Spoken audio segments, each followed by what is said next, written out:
Hello and welcome to Online Appliance Tech. Today we're going to show you how to diagnose the GE refrigerator ice maker problem. So if your model starts with GEW23G, this video is for you, or if your fridge looks semi like this. So let's get started. So you should have an inner panel control once you open up the fresh food door, and to put this in diagnostic mode you'll hold the ice maker and lock controls down, and then it'll display 00. Once you're in this test mode, you have the refrigerator to go up by the 10s and then the freezer to go up by the 1s. And hit the door alarm to activate the test. So let's do this one more time. So you'll hold the ice control and the lock control buttons at the same time. Then it'll show 00 on the display. So we want to go to test 75. You can only go in an up.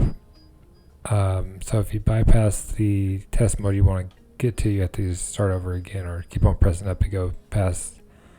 So 75, go 70, and then 75, press door alarm. So this is a no fill or not full ice maker arm status test. So once I press this arm back in this test mode, it should read 1.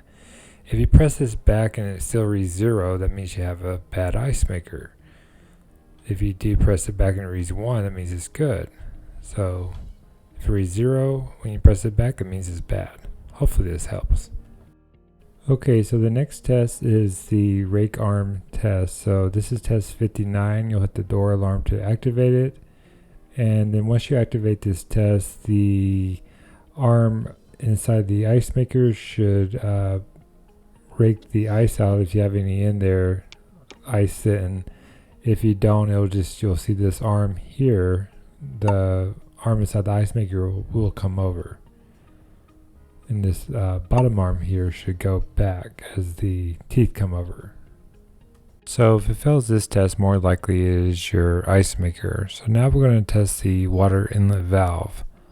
So this is test 58. So once you hit test 58, we have to go back. 58, you'll hit the alarm button to start it. And you probably won't get no water because you actually have to do test 55, I believe it is, to fill up the lines and then do test 58. So do test 55, you'll hear the lines fill up, and then go back to test 58 and the water should go inside the ice maker. So let's check it out. Test 55 fills up the line, and 58 will shoot the water inside the ice maker. If this does not shoot, water inside the ice maker, I will leave a link in the description below for these parts, including the ice maker. So test 00 shows the fault codes. If you have any fault codes, it will display here, and I'll show you here in a moment where the service manual is, where you can see or find all the faults. This is test 72. This is actually a good one too. So 0 closed, 1 open. So the door is open, and once I shut it, it should say state 0, and then 1 once you open. That'll also keep an ice maker from functioning because it thinks the door is open. And to get out of service test mode is 16 to exit, and you'll just press the door alarm, and then the refrigerator will reset itself. As you'll see, the lights will come on. This is where the service manual is. You have to take both of these covers off, the one on the right and the left, open the door. You have to take this off and these two off. Then the middle plate will pop out, but you do have to open the door. I put it back here just where I can get to it easier, but actually it's right here folded nice and neatly. So you have to remove this little cover here in the top. That's where the all the service modes and error codes and so forth.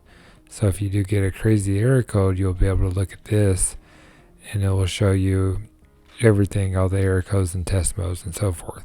So now I'm going to show you how to replace this inlet valve. Even though this valve is good, I'm going to go ahead and replace just to show you how to do it, just in case you do need one. And like I said, these will be in the description below if you do need it, and included with the ice maker. So this is a 1/4 bit. You'll just unplug it, turn the water off, remove these couple screws.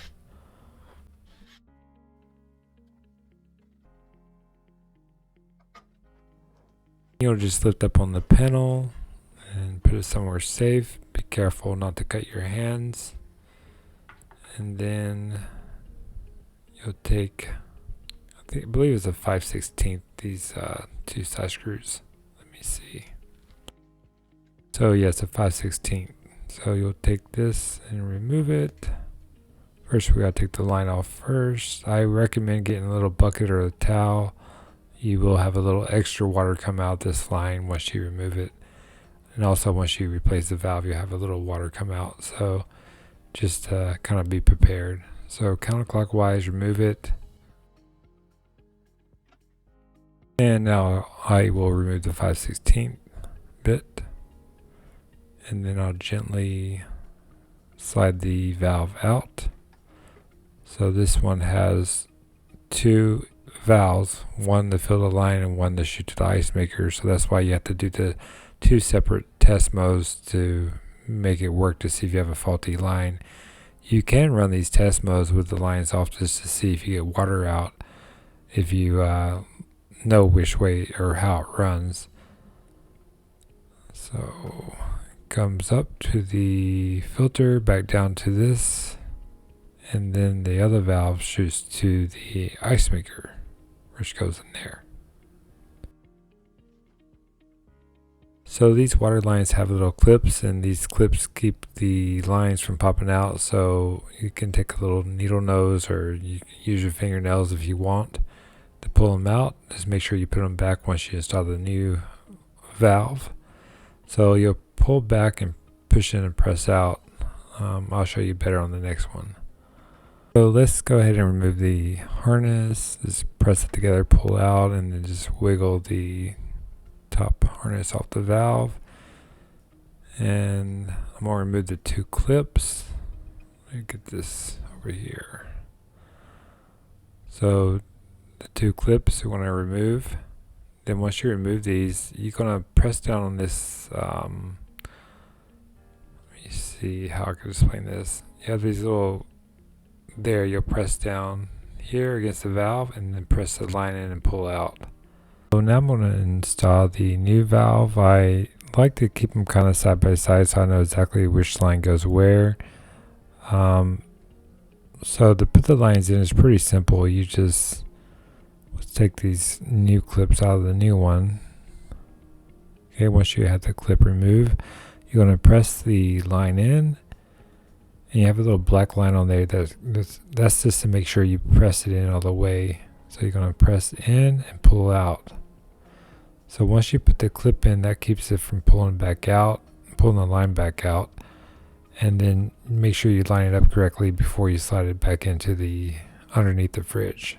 So we'll press this in, push out. And same thing, we'll just pop it in all the way and then pull it out. So at this point, I'm pretty sure you got the concept. So I'm going to go ahead and fast forward it a little bit and get to the next part of the video.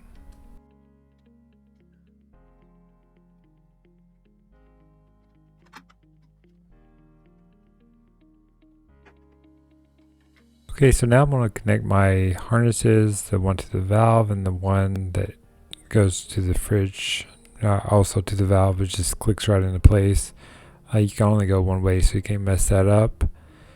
And then what I like to do is I like to connect my water line with the valve out. I'm going to make sure everything's nice and tight. All the lines are tucked in all the way, I guess you would say. And I'm going to put my water line on the outside before I slide it in. That way I can turn the water on and make sure I have no leaks and so forth. So let's get this done, and then we'll run a little test.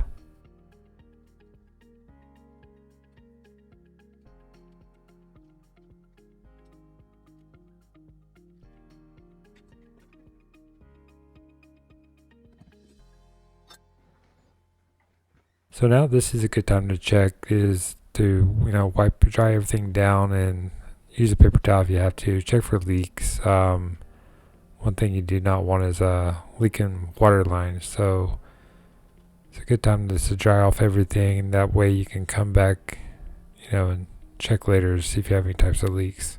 So now I want to show you how to replace the Ice Maker. So these are 3/8 bits, and you have to remove the doors easier. So you have one at the bottom, two at the bottom left and one at the right, and one at the top right and left.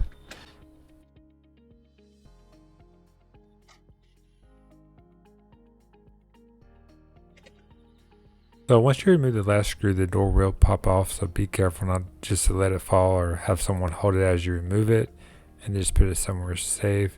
So now as you can see, we can get inside this pretty simple, pretty easy I would say. So this is a 5/16. You can use a drill or hand tool counterclockwise. You can remove this one. You don't have to remove that one yet, but I just like to remove everything at once. And then the one on the side wall, you'll pull the Ice Maker, slide it towards you. So you have to grab it and slide it towards you, and you have two harnesses, one to the wall and one that connects to the Ice Maker. So let's get in here and disconnect this. Make sure you have it unplugged, obviously. And then this is the old one. So this is the new Ice Maker OEM part. So I will leave that in the description below if you do need this Ice Maker. So this is the cover that you do have to take off and put on the new Ice Makers. It's a 2 1/4 bits or screws, I guess you would say. And sometimes it can be a little bit of a pain to get off, but you can just not pry, but pull out there and lift towards your left, and it should just pop off. And then you'll just slide that one out of the way, and then you'll slide your harness in, the new one, and then you have to clip it in. And just be kind of vigilant to where everything goes to make sure the screws line up and everything clicks into place. So that's got to slide in there. But I notice here at the top, even I have to put the top in first before I pop in the bottom. So you have a little groove there on the top of the Ice Maker, and then it'll just pop right into place, and we have the harness in the middle. So that's it. So I'm gonna go ahead and put my 2/4 bits back in, or 1/4 bits.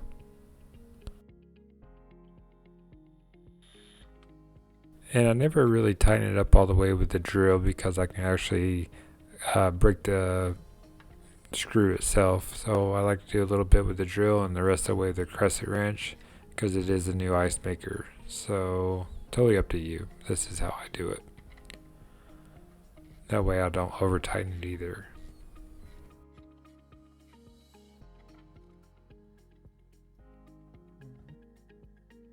So now I'm going to reinstall the 1/4 bit screw.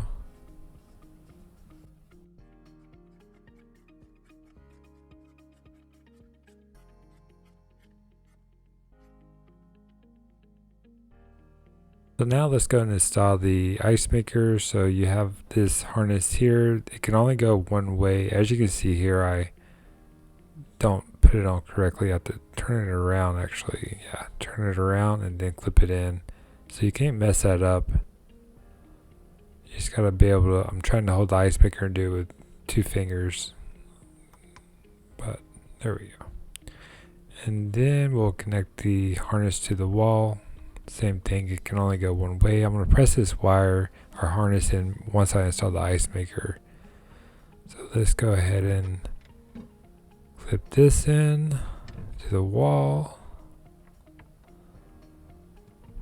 It can only go one way. That's why you see me just twisting it left, right, so forth. So make sure it's nice and secured, clipped in. And now this slides in, so the Ice Maker, you press against the wall, you have 2 little holes or grooves on the Ice Maker. You'll just slide it back into place, make sure everything's aligned. And obviously you'll know if the screw doesn't fit, or if it doesn't go into the hole, you're not in the correct spot. So that's pretty much it. And then to reinstall the door, you'll just, I'd like to put the one corner, top corner on first, and then the other top, and then work my way down to the bottom.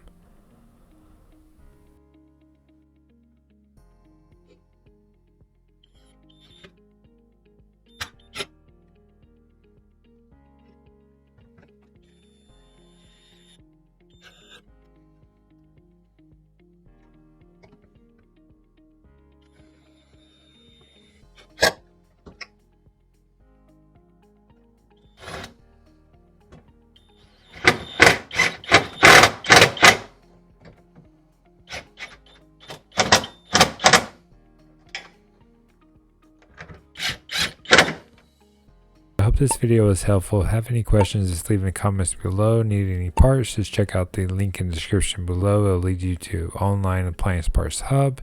And thanks for watching. Have a good one.